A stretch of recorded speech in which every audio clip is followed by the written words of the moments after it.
السلام علیکم، welcome to my YouTube channel novels addiction. اگلا دن بھی کافی روشن تھا، ہر کوئی اپنے کاموں میں مصروف تھا۔ ایسے میں وہ سرخ باری کامدار عروسی فراق پہنے آئینے کے سامنے بیٹھی ہوئی تھی۔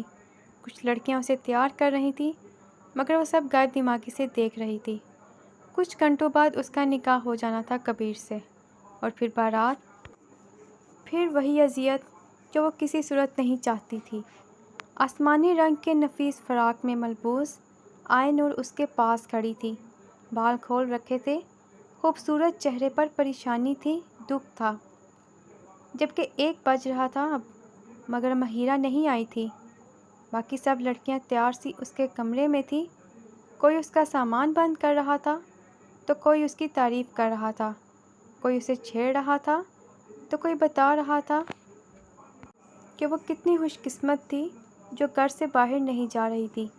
جتنے منہ اتنی باتیں تھیں، مگر مجال ہے جو اس کے دماغ میں کوئی بات بیٹھی ہو یا کانوں تک رسائی پائی ہو۔ کیا سوچ رہی ہو رملہ؟ آئے نور نے اب تھک کر اس کے پاس ہوتے ذرا سرگوشی میں پوچھا، تو رملہ نے مڑ کر اسے دیکھا تھا۔ مجھے بابا سے ایک بار بات کرنی ہے، اس نے جیسے التجا کی۔ جانتی تو تھی کہ کوئی فائدہ نہیں، مگر پھر بھی ایک آخری بار وہ کوشش کرنا چاہتی تھی۔ لڑکی نے اب اس کے سر پر جالی دار خوبصورت دوپٹہ سیٹ کیا تھا۔ کیا پاگل پن ہے؟ اس وقت نیچے کتنے لوگ ہیں اور انکل مردان خانے میں ہے، اب وہ کیسے مان سکتے ہیں تمہاری بات؟ نکاح ہے آج تمہارا، آئین نور نے حیرت سے کہا تھا۔ دیکھا آئین نور، ایک بار مجھے جانے دو، کیا پتہ کچھ ہو جائے۔ میں انہیں کبیر کے بارے میں، وہ رونے لگی تو آئین نور گھبرا گئی تھی۔ اچھا اچھا، رو مت، سب دیکھ رہے ہیں، تم اٹھو، میں لے جاتی ہوں۔ وہ مان گئی، مگر بعد میں اسے افسوس ہونے والا تھا کہ وہ کیوں مانی تھی۔ کدھر جا رہے ہو؟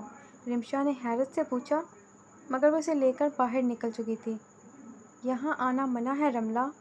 مردان خانے کے باہر رکتے آئین نور نے ایک بار پھر سمجھانا چاہا، مگر مہیرہ آئے تو اسے بتا دینا میں یہاں ہوں، بس 5 منٹ۔ وہ دوپٹے کو سنبھالتے اندر چلی گئی تھی۔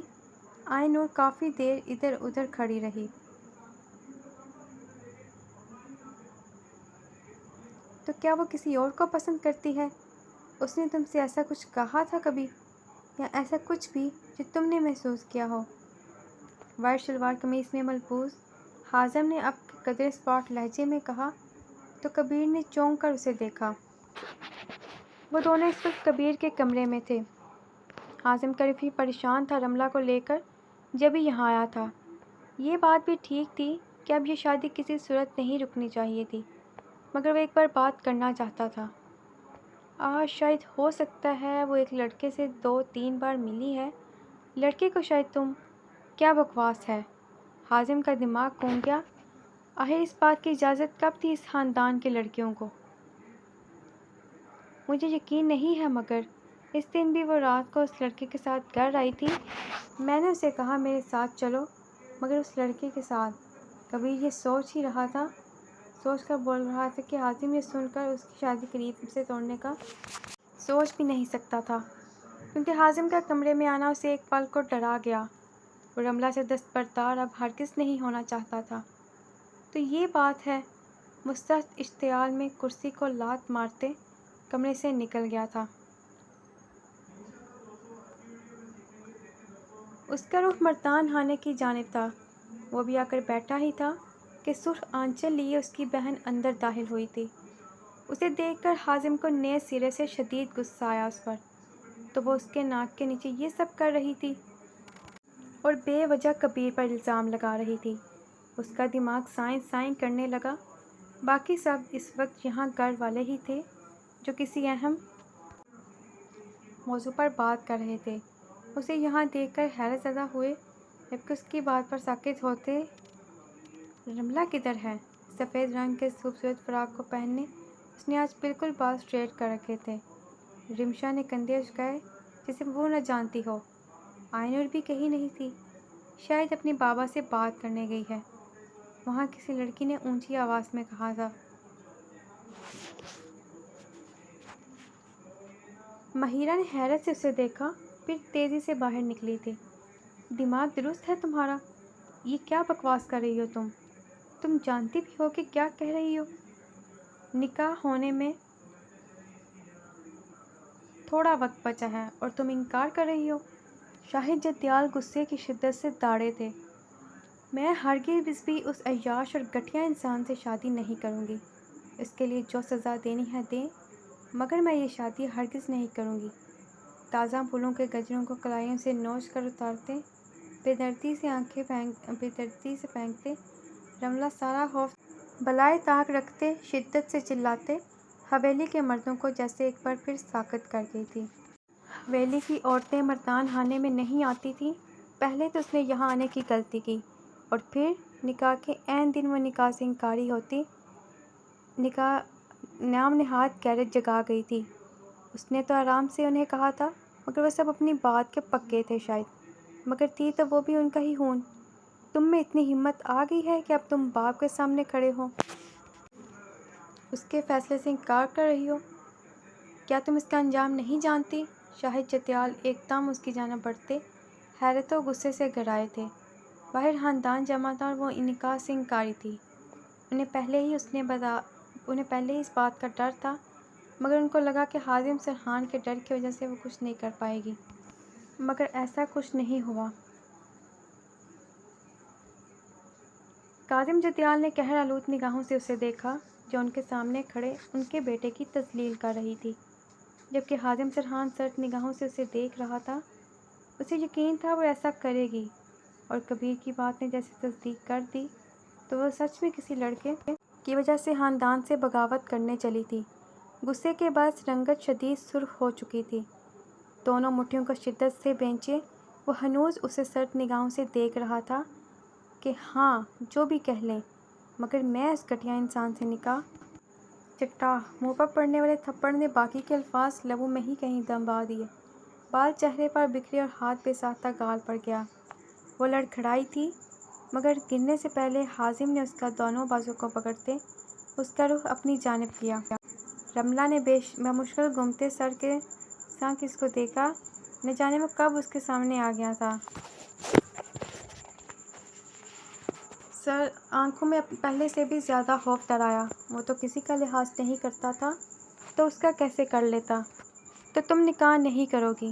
تم خاندان کے روایتوں کے خلاف جاؤ گی؟ ہاں بولو۔ سنگین حد تک سرد لہجہ۔ اس کا دل چاہ رہا تھا کہ سامنے کھڑی اپنی ہی بہن کا گلا گھونٹ دے، جو نکاح کے دن نکاح سے انکاری تھی، وہ بھی کسی اور لڑکے کے لیے۔ اس کا دماغ پھٹنے لگا تھا جیسے۔ باقی سب خاموشی سے انہیں دیکھ رہے تھے۔ کسی کو رحم نہ آیا۔ وہ ان کے خاندان کی بیٹی تھی، مگر انہیں اپنی نام نہاد عزت و غیرت زیادہ پیاری تھی۔ باقی کسی سے بھی کروا دیں، مگر کبیر سے نہیں۔ میں نہیں کر سکتی۔ تم راتوں کو کسی انجان شخص سے مل سکتی ہو، مگر یہ نکاح نہیں کر سکتی؟ تو پھر ٹھیک ہے، میری غیرت یہ گوارا ہرگز نہیں کر رہی کہ تمہیں زندہ چھوڑا جائے۔ جہاں غیرت کے نام پر کئی قتل ہوئے ہیں، وہاں ایک اور صحیح۔ عجب شیطان حاوی ہوا تھا حازم پر، کہ بازوؤں کو چھوڑتے اس کے گلے کو دبوچے وہ سرد لہجے میں پھنکار رہا تھا۔ رفتہ رفتہ گلے پر زور بڑھتا جا رہا تھا۔ رملہ شدت سے کھانستی مزاحمت کر رہی تھی، مگر رائے گاں کسی نے نہ اسے روکا، نہ وہ رک رہا تھا، یہاں تک کہ رملہ تم یہاں؟ سفید فراق کو بمشکل سنبھالتے وہ بے چینی سے بولتے اندر داخل ہو رہی تھی کہ سامنے کا منظر دیکھتے جیسے پتھرا گئی تھی۔ قدم ساکت، نگاہیں ساکت، یہاں تک کہ سینے میں دھڑکتا دل بھی جیسے لمحوں کے لیے ساکت ہو گیا تھا، جبکہ دوسری طرف وہ جو اس وقت عجیب جنونی حالت میں اس کا گلا دبا رہا تھا، اس کی آواز سنتے شدت سے چونکتے پیچھے مڑا، یوں کہ رملہ کا گلا آزاد ہوا اور وہ نیچے گری تھی۔ عین اسی وقت نگاہوں کا تصادم ہوا تھا۔ وہ جن نگاہوں میں خود کے لیے عزت احترام دیکھتا تھا، وہ جن آنکھوں میں عزت ہوتی تھی، آج اس لمحے پہلی بار وہ ان آنکھوں میں بے یقینی، خوف، نفرت دیکھتے شل ہوا تھا۔ قاتل! اس کے لب بمشکل ہلے اور باقی پوری کسر کر گئے۔ مہیرہ، رملہ، پہلے اس لڑکی کا نام لیا، مگر جب صورتحال کا احساس ہوا تو اتنی ہی تیزی سے رملہ کو پکارتے واپس مڑا تھا، مگر تب تک دیر ہو چکی تھی۔ باقی سب کو بھی جیسے ہوش آیا تھا، سب رملہ کی جانب بڑھے، جبکہ ماہرہ سے کھڑا ہونا محال ہوا۔ سانسیں سینے میں اکڑنے لگی تھیں، وہ دیوار کا سہارا لیتے بے یقینی سے دیکھ رہی تھی سب۔ رملہ کے نام کی پکاریں اس نے چاہا مگر وہ حواس میں نہ رہ سکی۔ اس قدر شدید صدمہ تھا کہ وہ گر گئی تھی نیچے۔ رملہ اٹھاؤ اسے، سانسیں چل رہی ہیں۔